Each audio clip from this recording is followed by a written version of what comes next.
संत रामपाल जी महाराज एक ऐसे महान संत जिन्होंने अपनी सतभक्ति, तत्व ज्ञान, करुणा और सेवा के बल पर समाज में नई मिसाल कायम की है। संत रामपाल जी महाराज की अगुवाई में उनके सभी सतलोक आश्रमों से समाज कल्याण के अद्भुत कार्यों ने समाज को सुनहरे भविष्य की एक नई उम्मीद दिखाई है। संत रामपाल जी महाराज से नाम दीक्षा लेने के बाद लाखों लोगों की लाइलाज बीमारियां जैसे कैंसर, एड्स आदि ठीक हुई। संत जी के ज्ञान से प्रेरित होकर उनके अनुयायियों ने लाखों यूनिट रक्तदान किया। संत जी ने लाखों बहन बेटियों का दहेज मुक्त विवाह करवाया।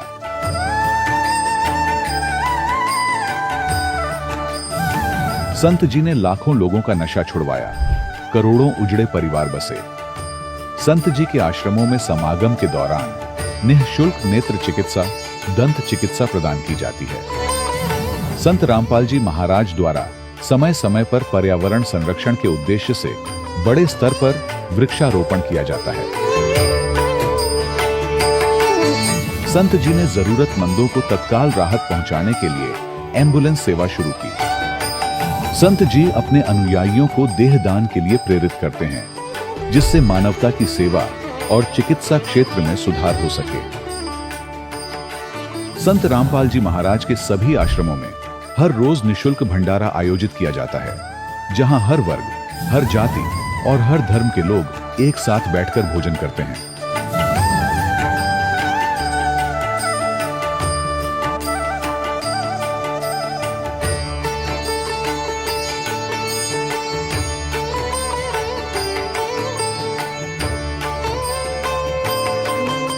संत रामपाल जी महाराज की अन्नपूर्णा मुहिम ने गरीब और बेसहारा लोगों के जीवन में एक नई ऊर्जा और उम्मीद को जन्म दिया है। घर घर खाद्य सामग्री और जरूरी मदद पहुंचाकर संत रामपाल जी महाराज ने लोगों को दुख और मजबूरी से लड़ने की ताकत प्रदान की है।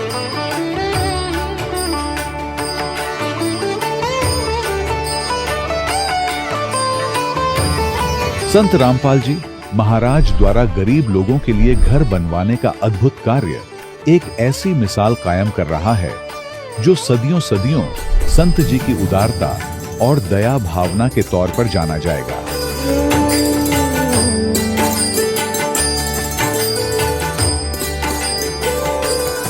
संत रामपाल जी महाराज के आश्रम में हजारों बुजुर्गों को सम्मान और प्यार के साथ जीवन जीने का अवसर मिलता है। उनके खाने, रहने और स्वास्थ्य की पूरी जिम्मेदारी संत रामपाल जी महाराज उठाते हैं। अनाथ बच्चों के लिए संत रामपाल जी महाराज के सभी आश्रम किसी वरदान से कम नहीं। यहाँ उन्हें शिक्षा, संस्कार और भविष्य के लिए बेहतर अवसर प्रदान किए जाते हैं। चाहे बाढ़ हो, भूकंप या महामारी, संत रामपाल जी महाराज और उनके अनुयायी हमेशा ही जरूरतमंदों के लिए सबसे आगे खड़े रहते हैं। कोविड महामारी के दौरान संत रामपाल जी महाराज के आश्रमों से करोड़ों लोगों के लिए भोजन, दवाइयां और जीवन रक्षक सामग्रियां उपलब्ध कराई गई। चाहे गरीब की मदद हो या किसी शोषित और पीड़ित वर्ग के हक और सम्मान की लड़ाई, संत रामपाल जी महाराज ने हमेशा ही उनकी दबी आवाज को सरकारों तक पहुंचाया है और उन्हें उचित न्याय दिलवाने में अहम भूमिका अदा की है। समाज में आध्यात्मिक और सामाजिक मूल्यों के प्रति जागरूकता लाने में संत रामपाल जी महाराज हर कदम पर मानवता के सच्चे सेवक साबित हुए हैं। संत रामपाल जी महाराज का जीवन हमें सिखाता है कि सच्ची सेवा वही है जो निस्वार्थ भाव से की जाए। आइए हम भी इस महान सेवा के कार्य में इस महान संत से जुड़ें और संत रामपाल जी महाराज से नाम दीक्षा लेकर अपने जीवन को धन्य बनाएं।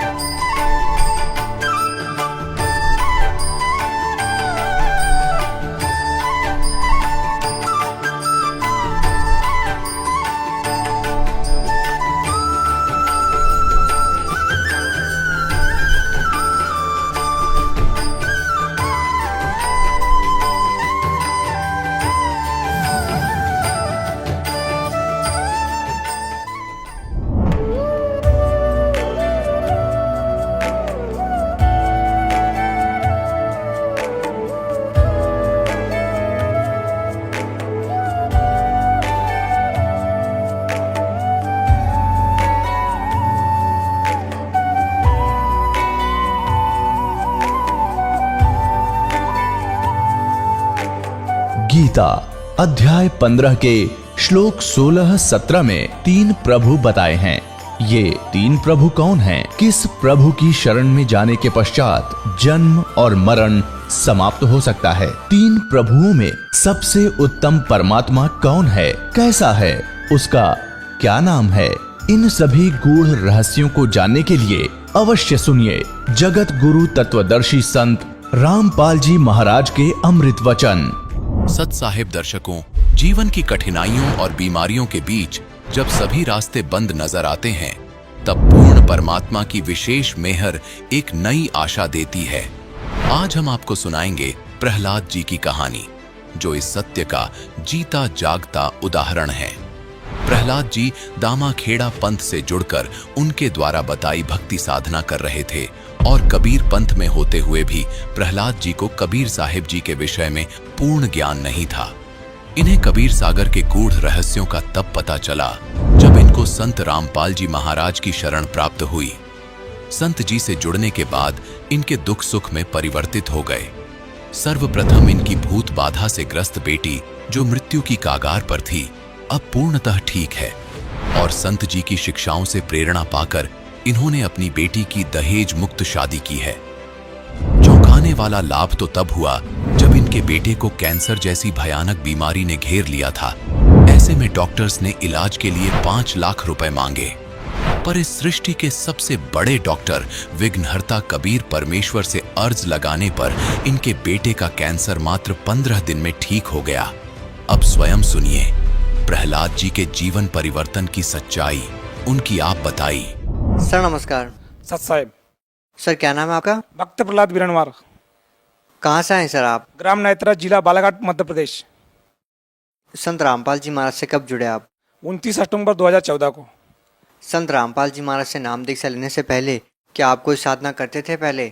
हम पुराने समय मतलब हमारे दादा परदादा से हम दामाखेड़ा से जुड़े थे कबीरपंथ से, और ब्रह्मा विष्णु महेश शिव जी दुर्गा जी की भक्ति करते थे।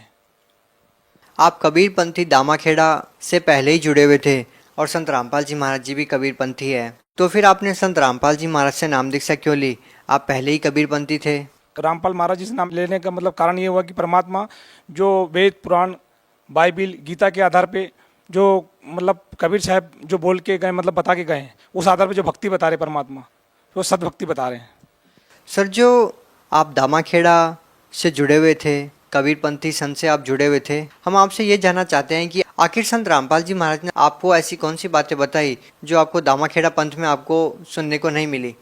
संत रामपाल महाराज जी ने हमें वो साधना भक्ति बताई जिससे हमें दामाखेड़ा में कुछ मतलब वहाँ का कोई आधार है नहीं, उसका शहर पर कुछ भी नहीं है। सर बात अगर आधार की जाए तो संत रामपाल जी महाराज ने जो आपको भक्ति विधि दी है उसका क्या आधार है?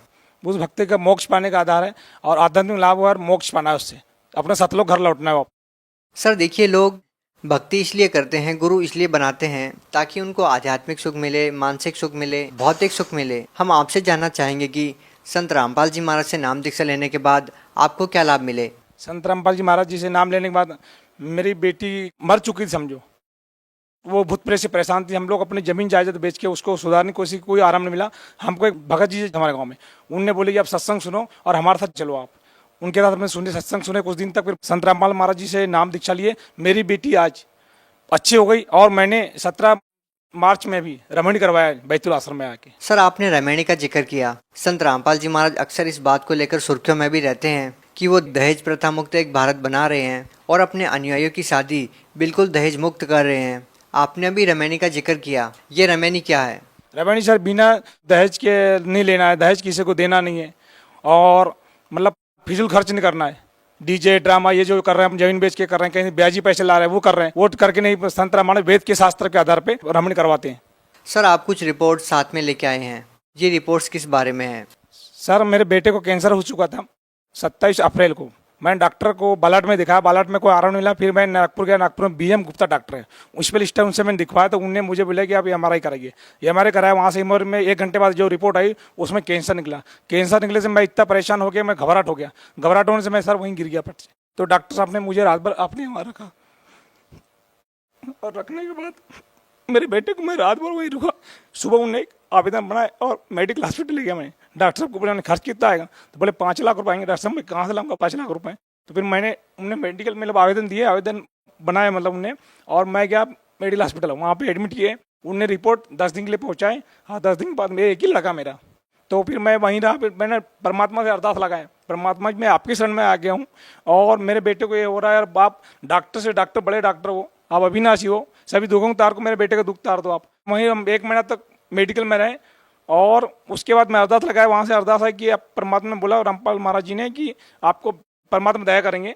मेरा बेटा 15 दिन बाद ठीक हो गया, और उसके बाद डॉक्टर ने पीठ ठोका कि यार ऐसा कैसा हो गया। उन्हें जब वो रिपोर्ट करवाई, हमारे फिर से करवाए, उसमें पूरा नॉर्मल रिपोर्ट आई। ये रिपोर्ट है हमारे पास, ये रिपोर्ट है डॉक्टर BM गुप्ता की। ये उन्हें लिखे कैंसर नाक में नोज लिखे थे। उसके बाद उन्हें मेडिकल का दिए, मेडिकल में शासकीय विद्यालय महाविद्यालय नागपुर का दिया है। ये उसके कैंसर का रिपोर्ट आई थी।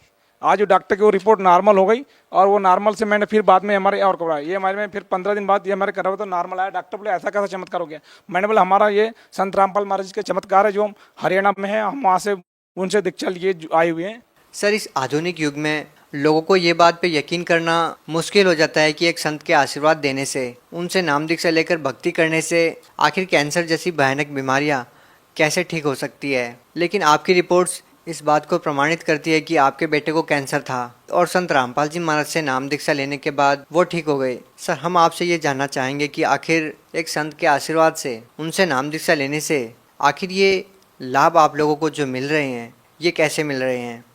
हमारे संत रामपाल महाराज जी शास्त्र के आधार पर भक्ति करने बताते हैं। इस संसार में कोई उस नाम तो दे नहीं सकते जो रामपाल महाराज जी देते हैं। उस नाम में इतनी शक्ति है कि सभी दुख से, अच्छे से भारी दुख से दुख भी, वो कहाँ पहुँच जाता है, कहाँ चल जाता है, कोई पता नहीं चलता। इतनी शक्ति उस नाम की है जो परमात्मा रामपाल महाराज जी देते हैं। सर, संत रामपाल जी महाराज से नाम दीक्षा लेने के बाद आपको और क्या लाभ मिले। सर, मेरे कमर में, मैं हूँ driver, green valley public school Balat में मैं बस चलाता हूँ 4-5 साल से।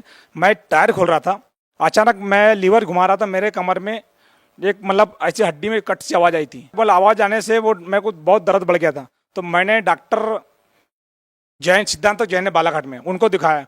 उनने मुझे MRI के लिखा, MRI करके मैं नागपुर गया, नागपुर से MRI करके आया, उनको दिखाया। था उनने बोले कि भैया आपकी जो नस है, नस से वो हड्डी चिपक गई है, टूट गई है, तो मतलब फैल गई है, तो आप मुझे मतलब इसका ऑपरेशन करना पड़ेगा। तो मैंने सर ऑपरेशन कितना पैसा लगेगा।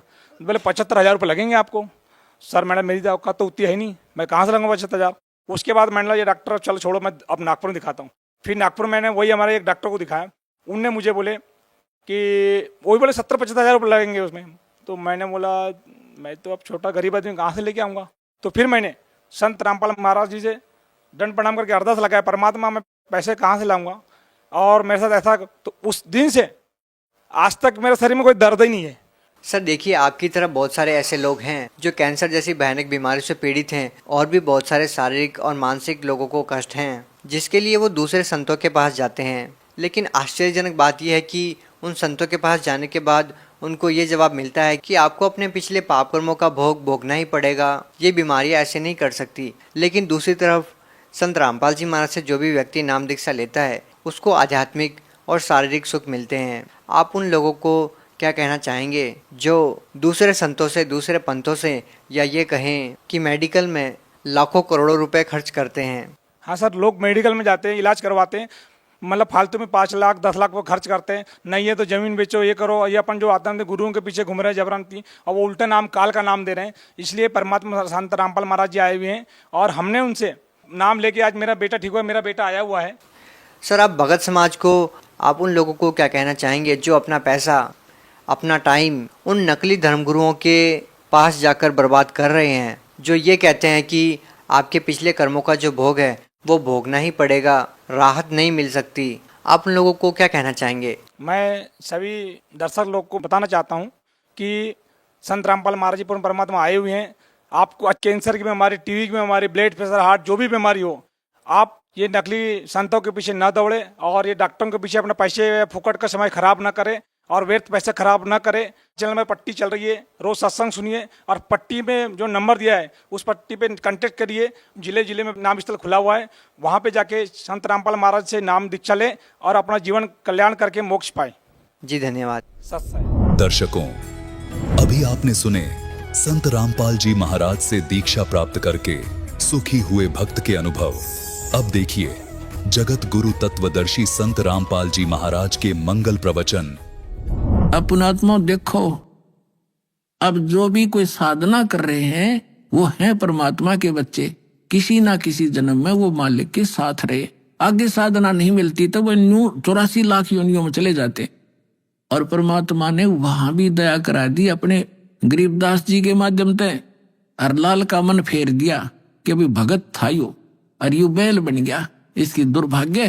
पर आज के बाद इसने मैं गाड़ी में नहीं जोड़ूंगा, अलग से बांध दिया, चारा चरावे और बैठे रहे। देख परमात्मा ने भगत की वहां भी रक्षा कर दी और सुविधा दे दी। लेकिन भक्ति बिना क्या बने, अगला जन्म उसका सूर का होगा, फिर क्या सुविधा देंगे। तो पुण्यात्माओं, ये सौभाग्य आपका, आपको अनमोल रत्न मिल रहा है, इसने संभाल कर रखियो। अब जो प्रसंग चल रहा था, दास आपको बता रहा था कि अब आपको वो अनमोल वस्तु मिल गई है जो आज तक किसी को प्राप्त नहीं हुई। आपका भक्ति धन थोड़ी ही साधना से अत्यधिक बन रहा, संग्रहित हो रहा है। और इसी भक्ति धन से आपको यहाँ की भौतिक सुविधाएं भी प्रयोग करनी है और आगे चलने के लिए भी इसको सुरक्षित रखना है, इसको बांटना नहीं। अपने आत्माओं, कुछ दिनों के बाद जिसने 1-2 वर्ष साधना या कर ली भगवान की सत साधना, तो आपका जो भक्तिहीन हो जाओगे, आप किसी को आशीर्वाद दे दोगे ना, वो भी फलने लग जाएगा। आपका पंचर हो जाएगा और उसमें हवा भरने लग जाएगी। आप भी डाउन हो जाओगे, यही रह जाओगे। आपकी गाड़ी खड़ी हो जाएगी और उसने उसका लाभ होना नहीं, क्योंकि दोनों को फुल एयर चाहिएगी टायर में आगे गाड़ी बढ़ाने के लिए। और वो अलग सिस्टम है जो दास आपको दे रहा है। इससे पंप सारे भरो और अपनी गाड़ी चलाओ। एक दूसरे मूर्ख होगा जो अपने टायर में दूसरे के टायर में हवा भरे, दोनों कंडम हो जाओगे। तो इस साधना से हम ऐसे बिगड़ जाते हैं। जो प्रसंग चल रहा था कि ऐसे जो जन्म मनुष्य के होते हैं वो ऐसे होते हैं जो पुनकर्मी प्राणी है। जैसे अब ये भक्ति युग चला है, अभी 1-2 वर्ष और बाधा रहेगी, थोड़ी बहुत, ज्यादा नहीं, क्योंकि समझदार हो, बुद्धिमान हो, सबको ज्ञान हो गया। अब कौन किसकी सुनेगा। फिर 1-2 वर्ष के अंदर पूरे विश्व में फैल जाएगा, सब आपके साथी समर्थक हो जाएंगे, फिर बात खत्म हो जाएगी। फिर जो मर्यादा आप करोगे आपका सहयोग देंगे और वो भी वो मर्यादा ही पालन कर रहे होंगे, तो आपका भक्ति खंड नहीं होगा, आप भी सफल होंगे और वो भी होंगे। फिर क्या होगा कि कुछ दिनों में आपको इतना सुख हो जाएगा, क्योंकि भगवान सुख सागर है। तो ये सावधानी बरतना कि इस सुख में परमात्मा से दूर ना होना, क्योंकि ये सुख मालिक से दूर करता है। और उसको होगा जिसका नाम खंडित हो जाएगा। या सांसारिक सुख, जैसे किसी व्यक्ति का नाम खंडित हो गया या किसी कारण से उसने नाम त्याग दिया, 2-3 वर्ष साधना करके वो चला गया, अब उसको फिर भी सुख हो रहे हैं और वो भक्ति भी दूसरी करने लग गया, या भी छोड़ दी है, या यही मंत्र कर रहा है, उसने आना बंद कर दिया है, तो वो कनेक्शन तो कट गया। आगे चार्जर नहीं है उसका, लेकिन पिछला चार्ज जो बैटरी है वह काम कर रही है। अब वो काफी अच्छा चार्ज हो गया तो घरे दिन भी काम कर देगी, लेकिन वो ये सोच रहा होगा कि मेरा क्या बिगड़ गया। अब फिर बिगड़ेगा, जब ऐसा बिगड़ेगा कि किसी प्रकार समझ में नहीं आएगा उसके। अब इतना ज्ञान दिया जाता है, मैं कोई बालक नहीं या वैसे थोक बिलो हूँ, कोई लालच हो मुझे। 2 रोटी भगवान ने दे रखी थी, जेई की नौकरी थी, बढ़िया काम चल रहा था। परमात्मा ने पहले भी ठीक से घर में गुजारा ऐसे जन्म दे रखा था जहाँ रोटी टाइम पर ठीक मिले थी। तो दास ने पता चला कि मेरे जैसे दुखिया सारे ही हैं जिनको भगवान की चाह और धक्के खा रहे हैं। मुझे पता लग गया, तो सबको आवश्यकता इस भगवान की, इस ज्ञान की। तो इसलिए दास ने इस पर कदम उठाया। तो इस प्रकार जैसे आप जो सफल होगे। और एक बात और ध्यान रखना, आप यहाँ केवल उसी उद्देश्य को लेकर ना आना कि जैसे रोगी है वो रोग ही स्वस्थ हो, जिसको संतान नहीं है वो संतान ही हो तो बात बने। अगर संतान भी आपको आवश्यक होगी देनी तो यही मिलेगी, पृथ्वी पर कोई नहीं देगा आपने।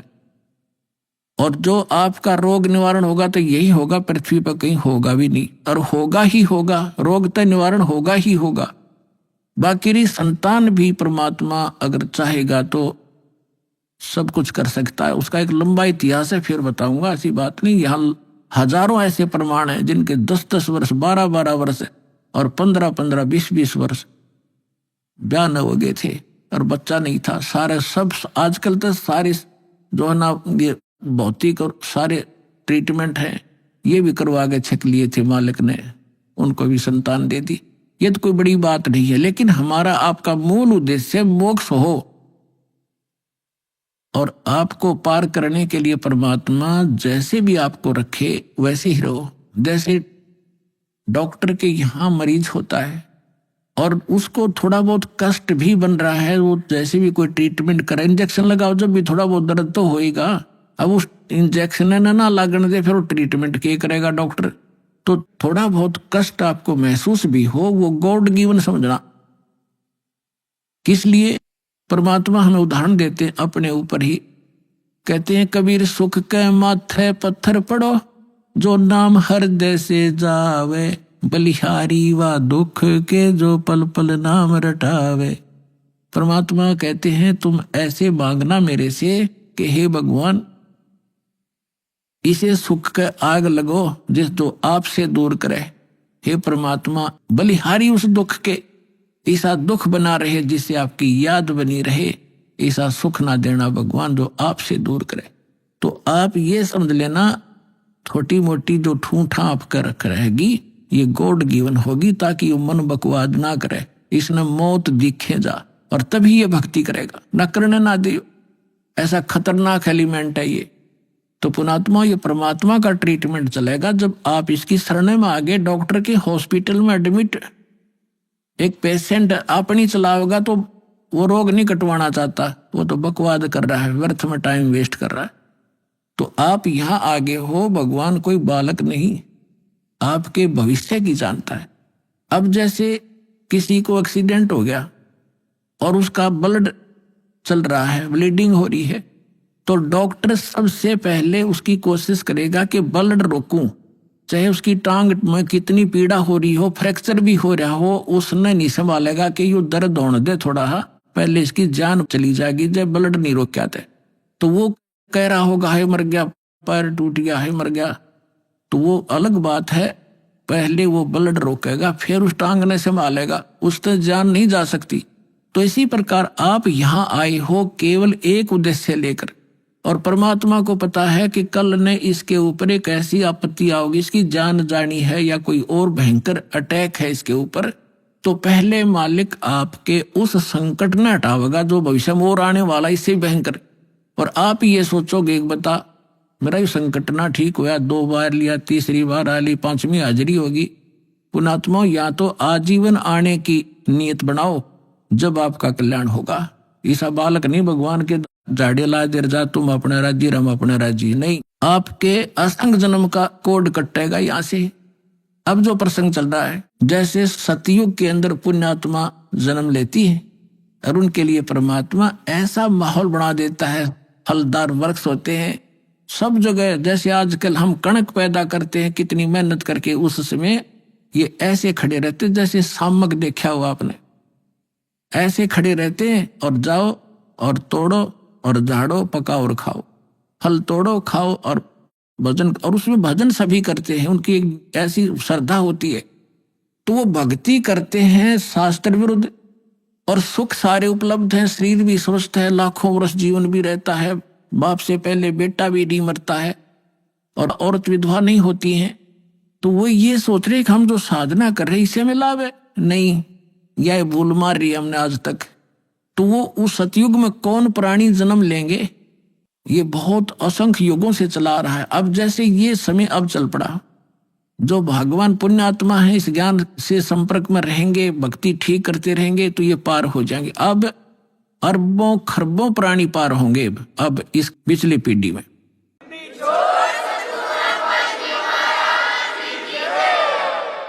क्योंकि परमात्मा ने 3 युग इंतजार की है इस समय के लिए, और कैसे परमात्मा किस प्रकार ऐसे लुका छिपी करके और भक्ति बचा के लाए हैं। आप इस ज्ञान से परिचित होगे तब पता चलेगा। कहीं भी जैसे आप सोचा करते श्री कृष्ण ने साड़ी बढ़ा दी द्रौपदी की, श्री कृष्ण नर के बस का ना था कुछ भी। परमात्मा की श्रद्धा बनाए रखने के लिए परमात्मा कहते मैं ही सौछल छिद्र करता हूं।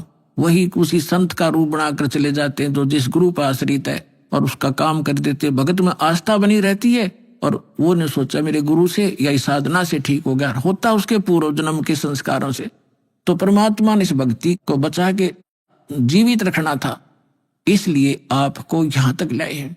तो अब जो पार होंगे वो तो होंगे ही होंगे। मालिक का वचन है सकल सृष्टि प्रवानिक होई, पूरा विश्व और नाम लेगा, मोक्ष होगा। फिर क्या होगा कि लास्ट में फिर ये तो स्वभाव है इस गंदे लोग का, एक फिर धीरे धीरे चाहकर परंपरा बिगड़ना शुरू हो जाती है।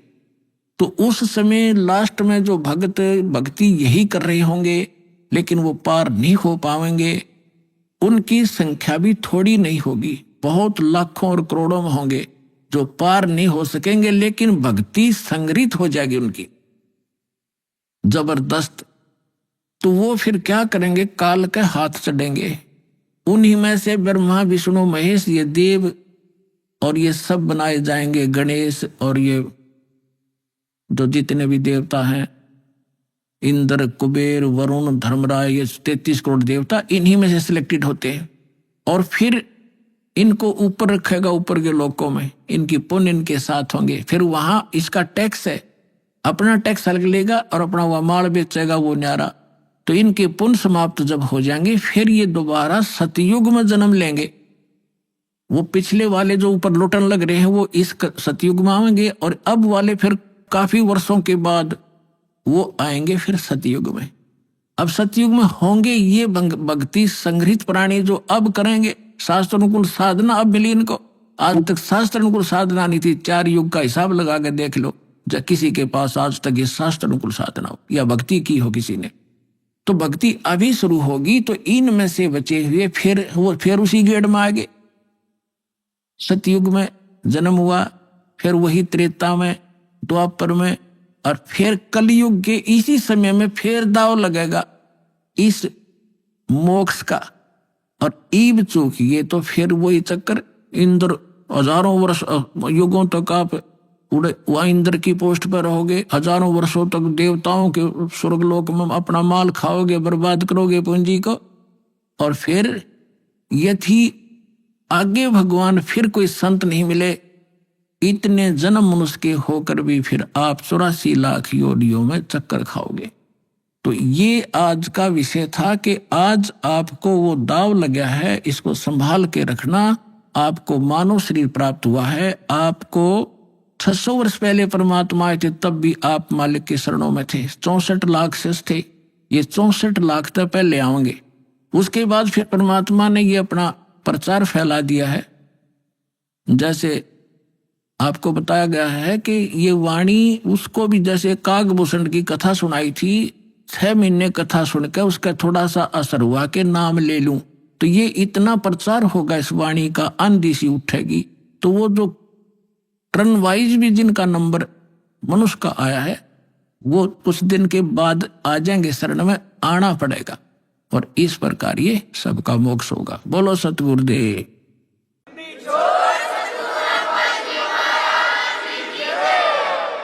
परमपिता परमात्मा पूर्ण ब्रह्म सारी सृष्टि के रचनहार कबीर देव कबीर साहिब कबीर परमेश्वर जी की असीम रजा से आप सभी पुण्यात्माएं परमात्मा की महिमा को सुनने के लिए उपस्थित हुए।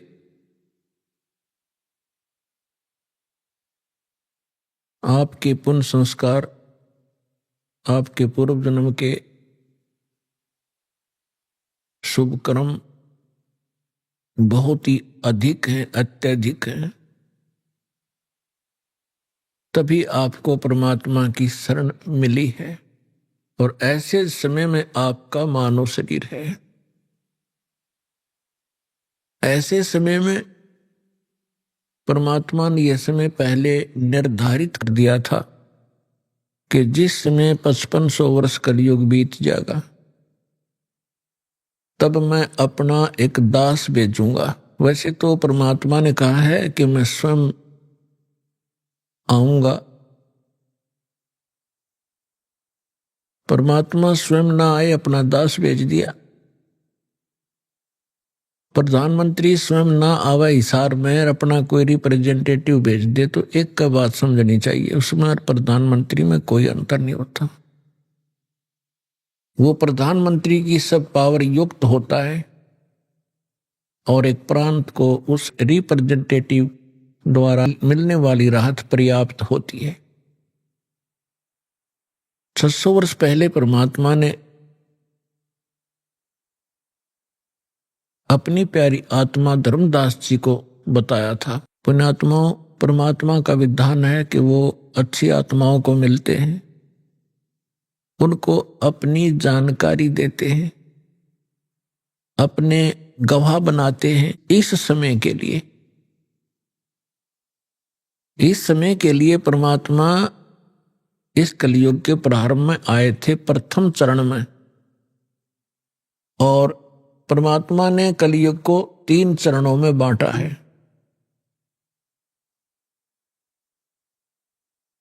एक तो प्रथम चरण, जब परमात्मा सन 1398 से सन 1518 तक 120 वर्ष तक एक सिंपल मैन, सिंपल सिटीजन, आम नागरिक, साधारण नागरिक जैसा जीवन जी के उन्होंने हमारे लिए एक उदाहरण छोड़ा कि भक्तों, ये मेरी प्यारी आत्माओं, यदि आपने यहां से पीछा छुटवाना है तो यहां की सब बकवादों को सीमित कर देना,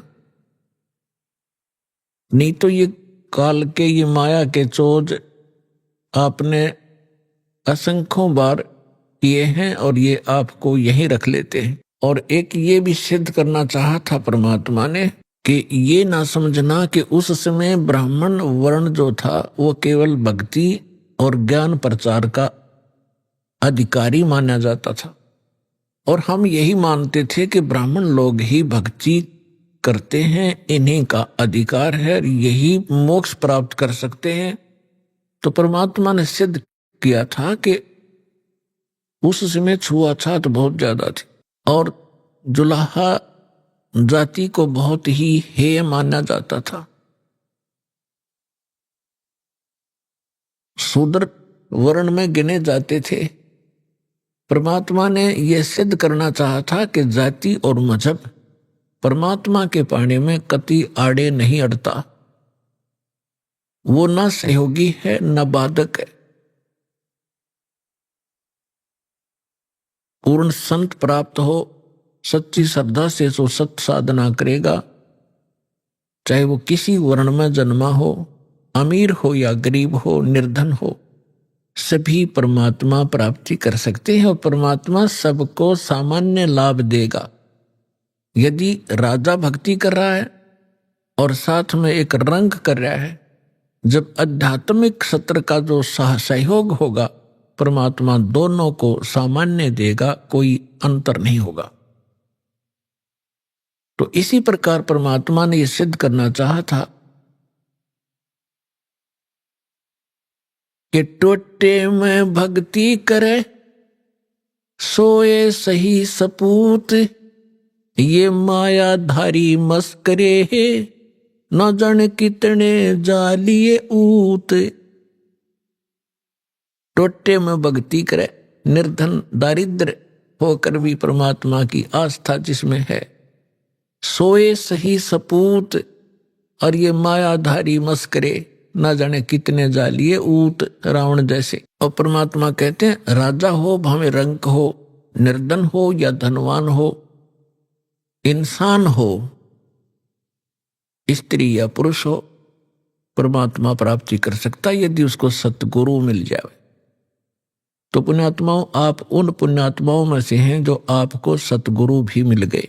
अब यदि अब भी पार नहीं होगे तो फिर आपकी अपनी नालायकी होगी, परमात्मा ने रजा में कसर नहीं छोड़ी। तो पुण्यात्माओं, ये समय बहुत पहले निर्धारित किया था परमेश्वर ने, और काल ने अपना जाल फैलाया था। जब कबीर परमेश्वर से धर्मदास जी ने पूछा कि हे दीनदयाल, आपने जो कथा सुनाई है सृष्टि रचना की, और इसको सुनकर तो ऐसा लगता है कि हम महाअपराधी जीव हैं। हम भरी थाली का ठोकर मार के सुख सागर को छोड़ के इस गंदे तालाब में, इस ओछे जल में आ गिरे। आपके साथ हमने बहुत चीटिंग करी।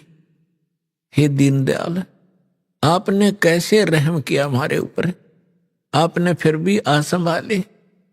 कितने दयालु हो आप। हमने कैसा जुल्म किया आपके साथ विश्वासघात किया। तब परमात्मा ने कहा कि धर्मदास, माता पिता के पुत्र या पुत्री कितने निकम्मे हो जा,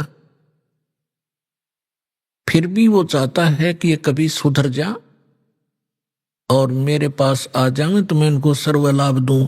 अब ये सभी मेरी आत्मा है, मेरे से उत्पन्न है, मेरे शरीर से निकली है। परमात्मा ने अपने वचन से सभी की उत्पत्ति की है। अब हम परमात्मा के पेट से बाहर आए हैं, और जो भी माता अपने बच्चे को, बेटा या बेटी को जन्म देती है, उसको कितने प्यारे होते हैं। दास ने देखा एक माई का पुत्र बिल्कुल जन्म से अपाहिज था, लाल गिरती रहती थी, ऐसे बांगा टेढ़ा मुख था, और वो माँ उसको इतना प्यार करती थी, लाड करती थी, उसकी लार धो के और चूमती थी, प्यार करती थी। तो पुण्यात्माओं, हम उस परम पिता की आत्मा है जो हमारे लिए भटक रहा है। हम कितने निकम्मे हैं, कितने नालायक हो गए, फिर भी उसके हृदय में हमारी न्यारी कसक है। हमने क्या गलती की थी, ये सृष्टि रचना के द्वारा आपको बहुत बार बता रखी है। आज विषय दूसरा है, इस करके थोड़ा सा हिंट देंगे, जिसमें परमात्मा ने सतलोक, अलखलोक और ऊपर के अगम और अनामी लोक सभी उत्पन्न कर दिए अपने वचन से, अजर अमर। और परमात्मा ने सबसे पहले 16 पुत्रों की उत्पत्ति की, उससे पहले 16 द्वीप उत्पन्न किए, उनमें सबको रहने को कहा। उनमें से एक पुत्र अचिंत था, उससे कहा कि आप सृष्टि रचना करो। शेष उसको अपनी सामर्थ्य का आभास कराना था कि तुम कितने सक्षम हो और क्या कर सकता है प्राणी परमात्मा के अतिरिक्त। तो उसने अपने वचन से अक्षर पुरुष की उत्पत्ति की। श्रीमद् भगवत गीता अध्याय नंबर 15 के श्लोक नंबर 16 और 17 में 3 पुरुष हैं, सरपुरुष, अक्षर पुरुष और उत्तम पुरुष है तो अन्य, उसको परम अक्षर पुरुष यानी परम अक्षर ब्रह्म कहते हैं। जो श्रीमद् भगवत गीता अध्याय नंबर 7 के श्लोक 29 में गीता ज्ञानदाता कहता है कि अर्जुन, जो व्यक्ति जरा और मरण से छूटने के लिए ही प्रयत्नशील हैं, उससे मोक्ष पाना चाहते हैं वृद्ध अवस्था से और मृत्यु से, वो उस तत्परम से परिचित हैं, संपूर्ण अध्यात्म ज्ञान से परिचित हैं और सब कर्मों से वो वेल नोन है। वही लोग यहां से निकलने की, मृत्यु से और जरा यानी बुढ़ापे के दुख से छूटने का प्रयत्न करते हैं, तो वो उस तत्परम से परिचित होते हैं। अर्जुन ने 8वें अध्याय के प्रथम मंत्र में पूछा कि वो तत्परम क्या है।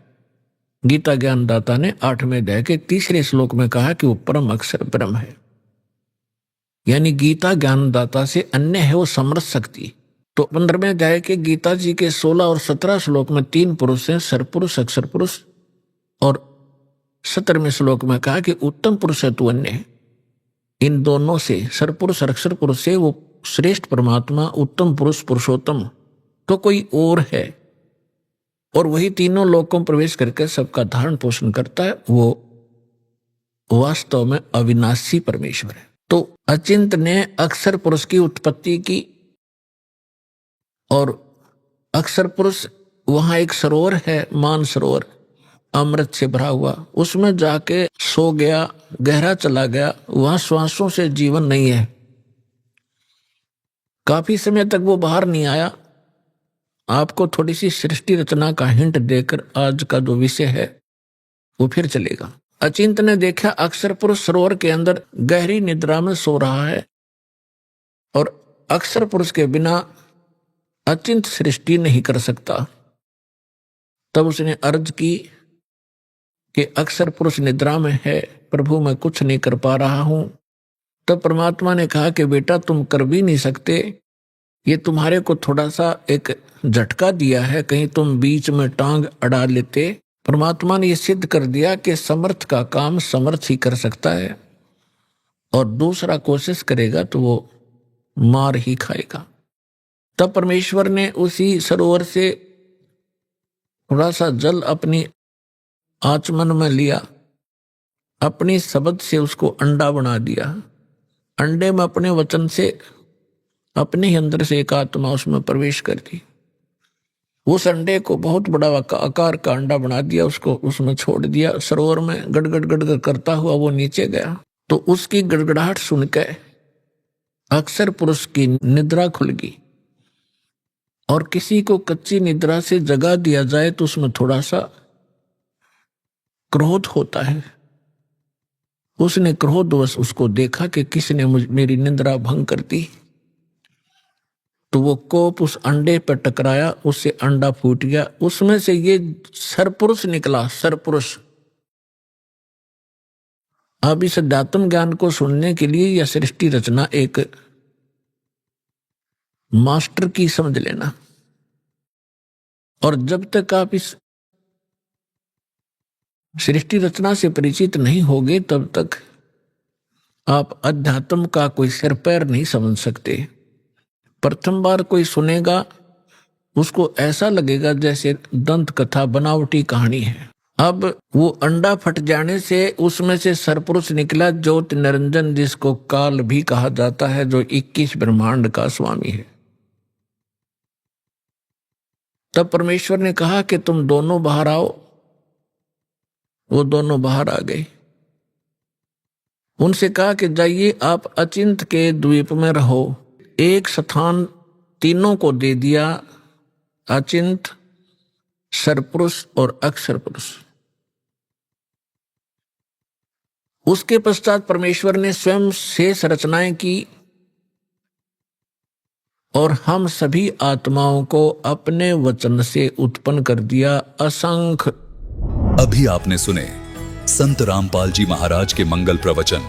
आइए अब सुनते हैं संत रामपाल जी महाराज से नाम दीक्षा लेकर सतभक्ति करके अद्भुत लाभ प्राप्त करने वाले अनुयायी के विचार। दर्शकों, जीवन का असली सुख केवल वैभव से नहीं बल्कि परमात्मा की भक्ति से मिलता है। जब हम सच्चे परमात्मा के ज्ञान और भक्ति में लीन होते हैं तो परमात्मा खुद हमारी ढाल बनकर हर कठिनाई को दूर कर देते हैं। परंतु कुछ प्रभु प्रेमी आत्माएं पूर्ण परमात्मा की सच्ची भक्ति न अपनाकर शास्त्र विरुद्ध साधनाएं करके कष्टों में जीवन बिताती हैं। इसलिए जीवन में एक सच्चे गुरु का होना आवश्यक है जो हमें सही भक्ति का मार्ग दिखा सके। एक ऐसी ही कहानी है शिवपुरी मध्य प्रदेश के अजब सिंह जी की, जो कि शिव जी की भक्ति साधना किया करते थे, परंतु परिवार में शारीरिक और मानसिक परेशानियां बनी रहीं। इन्होंने तंत्र मंत्र का भी सहारा लिया लेकिन कोई लाभ नहीं हुआ। इनका जीवन तब बदला जब इन्होंने संत रामपाल जी महाराज से दीक्षा ली और सच्चे परमात्मा का ज्ञान प्राप्त किया। संत जी की कृपा से इनके जीवन के सारे दुख दूर हो गए और सच्ची शास्त्रानुकूल भक्ति साधना इनके लिए एक चमत्कार साबित हुई। दर्शकों, अब आइए सुनते हैं अजब सिंह जी की कहानी, उनकी अपनी जुबानी। नमस्कार सर। नमस्कार सर, क्या नाम है आपका? मेरा नाम अजब सिंह लोधी। कहाँ से आए हैं सर?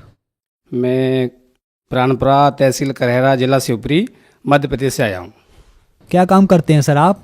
सर मैं शिक्षक हूँ और 2009 में मेरी पोस्टिंग हुई है। सर, संत रामपाल जी महाराज से नाम दीक्षा आपने कब ली? सर 13 जुलाई 2014 को मैं संत रामपाल जी महाराज जी के शरण में आया हूँ। सर, संत रामपाल जी महाराज से नाम दीक्षा लेने से पहले आप क्या भक्ति साधनाएं करते थे? सर, मैं संत रामपाल जी महाराज की शरण में आने से पहले मैं शंकर जी की इष्ट को मानकर और उनकी भक्ति करता था। तो शंकर जी को मैं इष्ट मानता था, तो जहाँ जहाँ मैं रहा तो सोमवार को मंदिर पर जाता था। तो सोमवार को बेलपत्र चढ़ाना, दूध चढ़ाना इत्यादि करता था। और इसी दौरान सर मैं शंकर जी को इष्ट मानकर मुझे पता चला कि उज्जैन में महाकाल का मंदिर है, वहाँ जाने से वो त्रिलोकीनाथ अपने सारे कष्ट दूर होते हैं। तो मैं 7 साल तक लगातार उज्जैन महाकाल के दर्शन करने गया। सर, आपने कहा कि उज्जैन महाकाल के दर्शन करने से कष्ट दूर होते हैं, तो सर आपको कौन कौन से कष्ट थे? सर, मेरे लिए सबसे बड़ी परेशानी मैं खुद के लिए थी सर, कि मेरा डाइजेशन इतना ख़राब था। मैं खाना खा लेता था, तो खाना खाने के बाद मेरा एक बार खाना खा लिया पूरे दिन भरा सा रहता था, भूख नहीं लगती थी। और आए दिन मैं कहीं पे मेडिकल पे जाके कोई चूर्ण लाता था या कोई आयुर्वेदिक दवा पीता था, फिर भी ठीक नहीं हो रहा था। और मानसिक टेंशन इतनी थी सर मेरे लिए कि मेरे सर पे हमेशा ऐसा लगता था जैसे हज़ारों क्विंटल भार लदा हुआ है मेरे सर पर। सबसे बड़ी परेशानी सर मेरे लिए सिर का और पेट की प्रॉब्लम थी सर मेरा सबसे छोटा बच्चा 5 साल का था। तो 5 साल का जो बच्चा था, तो उसको सबसे पहले गले में जो कंठ फसाई बोलते हैं गांव की भाषा में, चारों तरफ गांठें सी पूरे गले में हो गई थी, और वो गांठें धीरे धीरे पकने लगीं। पकने के बाद उन गांठों से रसम आना शुरू हो गया। तो रसम आया तो मैंने पहले झाड़ फूंक वालों के पास गया। तो झाड़ फूंक वालों ने कई तंत्र विद्या बताई कि आप ऐसा करिए, आप ऐसा करिए। और उन्होंने ऐसे ऐसे टोटका बताए कि रात को 12 बजे आप जाइए और जहाँ तराहा हो, तराहे पर जाके आप निर्वस्त होकर के और खुश बच्चे को नहलाना, जिससे कि ये टोटका करने से आपके बच्चे के कष्ट दूर हो जाएंगे। मैंने वो भी किया सर, और कुछ भी आराम नहीं मिला। इसके बाद फिर मैं मंदिरों पर गया, सब जगह यही कहते थे कि ठीक है आपके बच्चे ठीक हो जाएगा, और भभूत दे देते थे, झाड़ फूंक कर देते, फिर भी आराम नहीं मिला। तो मैं अपने बच्चे को लेकर डॉक्टर जी के पास गया कहरा। तो कहरा मैंने डॉक्टर जी को दिखाया, तो उन्होंने कहा कि इस बच्चे को 1 साल की दवा चलेगी, आराम मिल जाएगा। मैंने लगातार इसको 7-8 माह दवा खिलाई, फिर भी आराम नहीं मिला। तो डॉक्टर ने कहा एक काम करिए, आप झांसी दिखाइए। तो हमारे पास झांसी पड़ता है, तो मैं बच्चे को लेकर झांसी गया। तो झांसी में लेने के बाद वहाँ डॉक्टर जी को दिखाया, तो उन्होंने जाँच की कि बच्चे का 1 साल इलाज यहाँ चलेगा। फिर भी आराम नहीं मिला सर मेरे लिए, छोटे बच्चे को। फिर इसी दौरान मैं इस बच्चे को वहाँ लाया गांव वापस।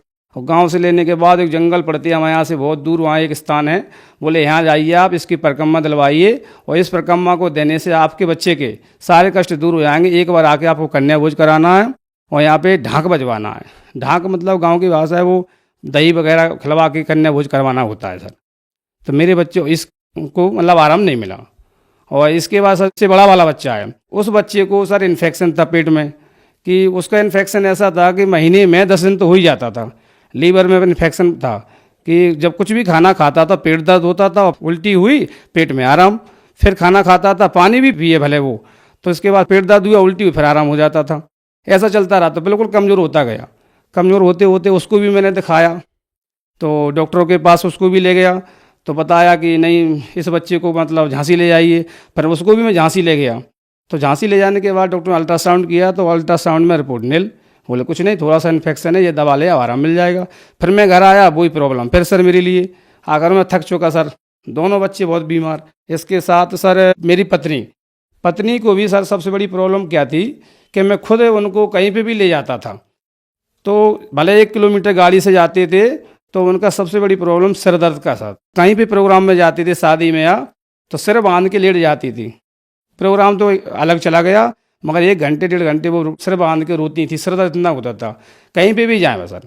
तो ये प्रॉब्लम सबसे ज़्यादा प्रॉब्लम थी उनको। और दूसरी बात पेन का सर, पेन का बहुत बड़ा उनको परेशानी थी कि यहाँ से घुटने से लेके और इधर कमर तक पेन होता था उनको। पेन होते होते मतलब इतना, कई बार रात में सर 12 बजे हो जाता था, तो सुबह तक जो मान के चलो मैं भी नहीं सो पाता था, रोती थी कि डॉक्टर कहाँ से जाए। सुबह हुआ डॉक्टर के पास दवा ले, आराम। 2 दिन बाद फिर पेन दर्द होता था, तो फिर पेन हुआ, फिर दवा ली। सर मेरे ऊपर बिल्कुल ये मान लो कि कहर टूटा था सर। आए दिन वो मेरे घर में कई प्रकार की दवाइयाँ लाइन लगी रहती थी। तो आज ये डॉक्टर जी के पास गए, ये दवा 3 दिन खिलाई और चेंज कर दी, फिर दूसरी लाई।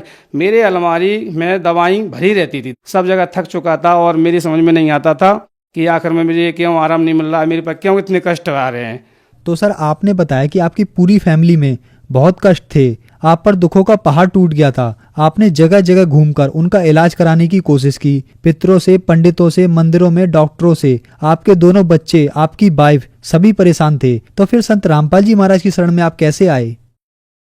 सर परमात्मा की दया से मैं तो कुछ समझता नहीं था कि मैंने ये सोच लिया था कि हो सकता है कि मेरे कर्मदंड हैं, ऐसा बताया जाता था। बट उसी दौरान मेरे मित्र हैं एक रतलाम में, तो उनने मेरे लिए बताया कि अजय आप एक काम करो कि मेरे साथ चलिए आप। ये कहाँ पे? उन्होंने बताया कि हरियाणा में संत रामपाल दास जी महाराज हैं और वहाँ उनके आश्रम में चलिए और वहाँ नाम दीक्षा लेकर के उनके बताए अनुसार भक्ति करने से सारे कष्ट दूर हो जाते हैं। तो मैं सर उनके कहने से मैं आश्रम पहुँचा। तो आश्रम पहुँचते ही मैंने वहाँ देखा और ज्ञान समझा। वहाँ पे बहुत बड़ा बोर्ड लगा हुआ था, तो उस पर लिखा था गुरु दीक्षा लेने से पहले आवश्यक नियम।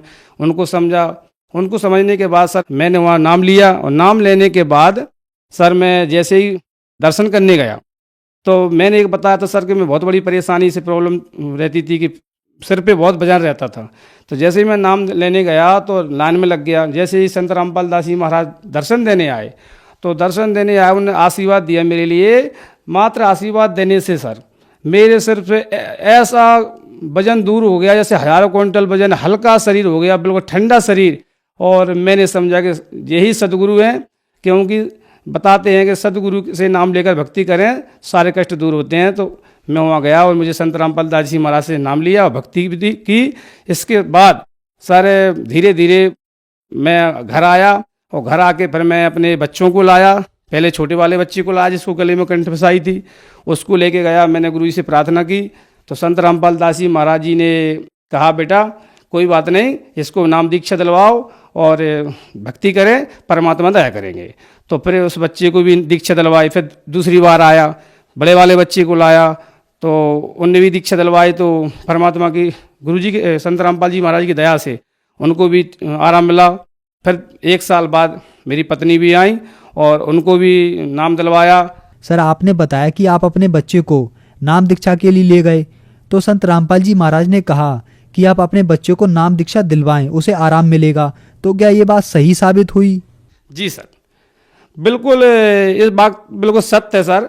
और ऐसा नहीं सर, मेरे देखने वाले भी हैं, मैं जहाँ रहता हूँ मेरे आसपास वो देखने वाले हैं, सबको पता है कि इस बच्चे को कितनी प्रॉब्लम थी। मैं कहाँ कहाँ लिए फिरता था, मैं अस्पतालों में, तंत्र विद्याओं के पास, डॉक्टरों के पास, झाड़, सब जगह गया और सबको पता है। उस दिन से, जिस दिन से गुरु जी से नाम लिया बच्चे ने, तो उस दिन से आज तक ना घर में कोई दवा है और उसी दिन से तुरंत आराम होना शुरू हो गया और बिल्कुल बच्चा पूर्ण तरह से ठीक है। मेरे साथ वो बच्चा आया हुआ है जो बीमार रहता था, नाम लेने के बाद तुरंत ठीक हो गया। आप इससे बात कर सकते हैं, मेरे साथ देखिए। क्या नाम है आपका? हमारा नाम प्रिंस राजपूत है। आपको क्या परेशानी थी जो आपके पापा ने बताई है? हमको यहाँ पे कंठमाला थी यहाँ पे और यहाँ पे, और गुरु जी की कृपा से जब से हमने दीक्षा ली है, जब से पूरी ठीक हो गई है। आपको क्या इसमें दर्द भी होता था? क्या होता था? इसमें से दर्द होता था, इसमें से खून निकलता था और बहुत दर्द भी होता था। संत रामपाल जी महाराज से नाम दीक्षा लेने से क्या आपकी बीमारी बिल्कुल ठीक हो गई? हाँ बिल्कुल ठीक हो गई। अभी अब मिट गई बिल्कुल, अब बिल्कुल भी दर्द नहीं होता।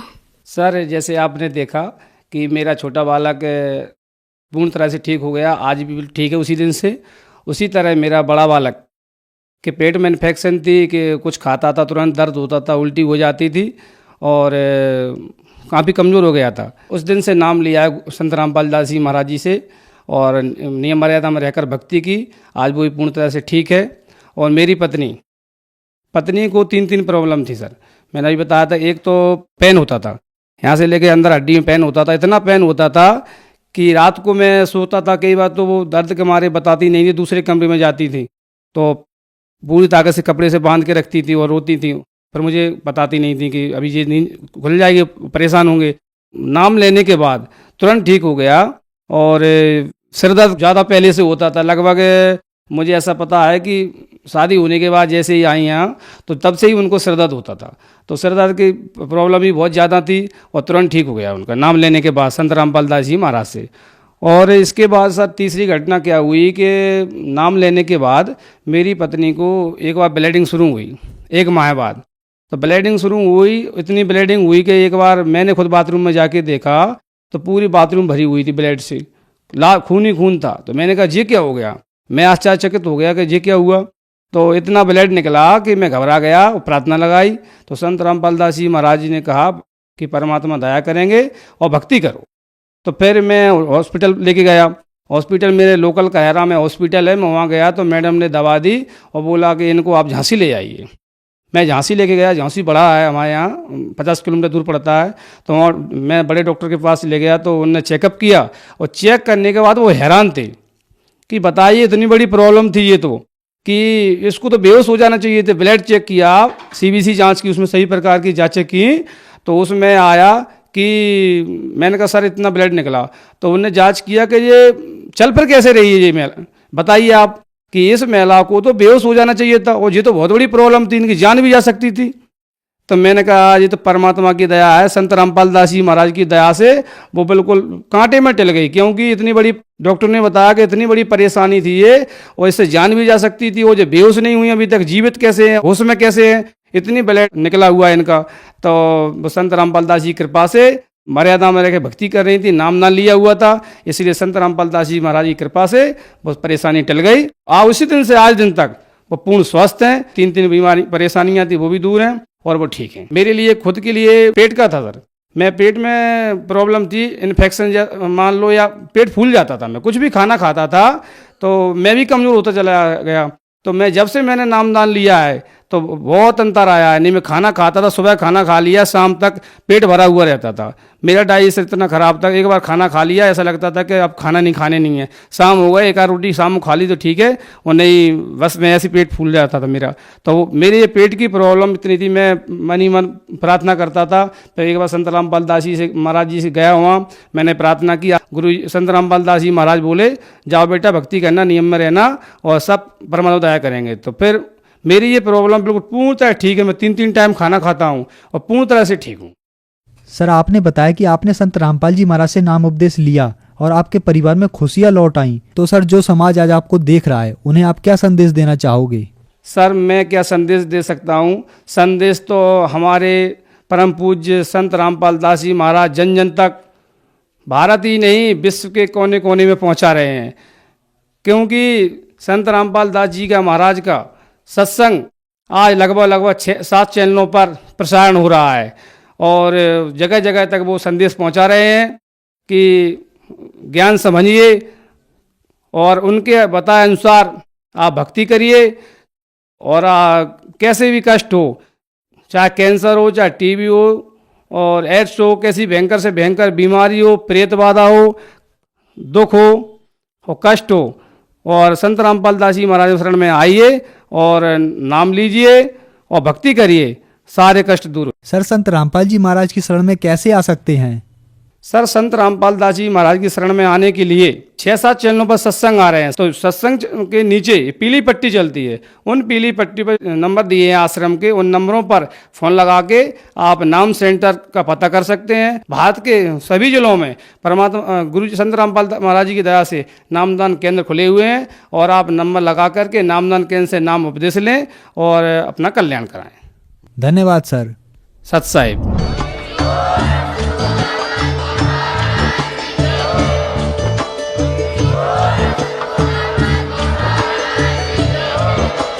आप सुन रहे थे जगत गुरु तत्वदर्शी संत रामपाल जी महाराज जी के मंगल प्रवचन। अधिक जानकारी के लिए विजिट कीजिए हमारी वेबसाइट www.jagatgururampalji.org। संत रामपाल जी महाराज जी के शुभ आशीर्वाद से पूरे विश्व भर में 500 से भी ज्यादा नाम दीक्षा केंद्र हैं, जिन पर संत रामपाल जी महाराज जी द्वारा ऑनलाइन निशुल्क नाम दीक्षा दी जा रही है। अपने नजदीकी नाम दीक्षा केंद्र का पता करने के लिए संपर्क करें 8222880541।